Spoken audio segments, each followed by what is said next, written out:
உயிரினும் மேலாக நேசிக்கும் உத்தம நபிகள் நாயம் ஸல்லல்லாஹு அலைஹி வஸல்லம் அவர்களை சுமந்து பெற்றெடுத்த அன்னை ஆமீனா அவர்களை அடக்கிய இடம் அல் அபுவா என்ற இந்த இடம் மதினா நகரத்திலிருந்து மக்காவிற்கு செல்லுகிற வழியில் இருக்கக்கூடிய ஒரு சிறு குன்று போன்ற பகுதி. மக்காவில் இருக்கிற பொழுது 6 வயதான பாலகன் நபிகள் நாயம் ஸல்லல்லாஹு அலைஹி வஸல்லம் அவர்களை அழைத்து கொண்டு தந்தையின் கபரை செல்வதற்காக தாயோடு மதினாவுக்கு செல்கிறார்கள். அங்கே இருந்து மறுபடியும் மக்காவிற்கு செல்லுகிற வழியில் அன்னை ஆமினாவுக்கு உடல்நலம் குன்றி போக அங்கேயே மரணித்து போகிறார்கள். அவர்களுடைய பணிப்பெண்ணான ஐமன் என்ற அவர்களோடு மீண்டும் மக்கமா நகரத்திற்கு வருகிற போது அந்த பாலகனுடைய மனநிலை எப்படி இருந்திருக்கும்? தன்னுடைய தாயோடு இருந்த அந்த சிறு காலத்தில் உடல்நலம் குன்றி போயிருந்த தாய் உடல்நலம் தேறி எப்படியாவது அழைத்து சென்று விடலாம் என்ற நிலையில் யோசித்த அந்த பாலகனுடைய உள்ளம் தன் தாயை அடக்கிய போது எப்படி இருந்திருக்கும்? தந்தையின் கபரை காண்பதற்காக சென்ற 6 வயது பாலகன் திரும்பி வருகிற வழியில் தாயை கபருக்குள் இறக்கிய அந்த சோதனையை அந்த பிஞ்சு உள்ளம் எப்படி தாங்கி இருக்கும்? எப்படியெல்லாம் சோதனைகள்!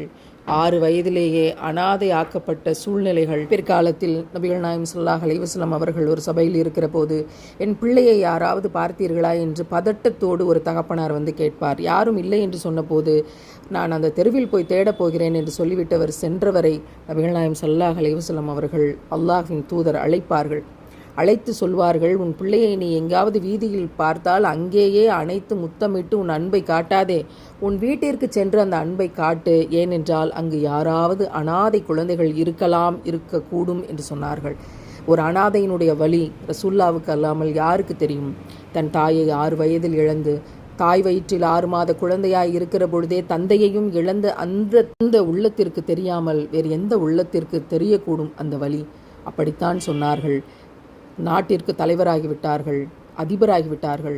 மதினாவிலிருந்து மக்காவிற்கு செல்லுகிற வழியில் அல்லாஹ்வின் தூதர் அல்லாஹ்விடம் அனுமதி கேட்கிறார்கள், என் தாயினுடைய கபரை நான் சந்திக்க வேண்டும் என்று.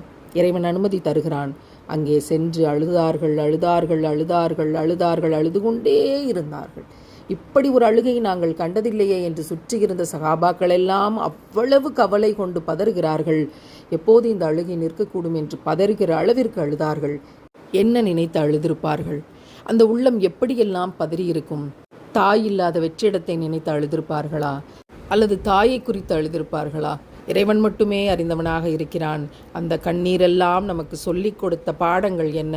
யார் அனாதையாக இருந்தாரோ, அனாதைகளை ஆதரித்தாரோ, அனாதைகளை ஆதரிப்பவர்களோடு சொர்க்கத்தில் இத்தனை நெருக்கமாக நான் இருப்பேன் என்று சொல்லி தந்தார்களோ, நபிகள் நாயம் ஸல்லல்லாஹு அலைஹி வஸல்லம் அவர்களை தலைவராக அடைந்தது இப்பூவுலகில் எமது பாக்கியம்.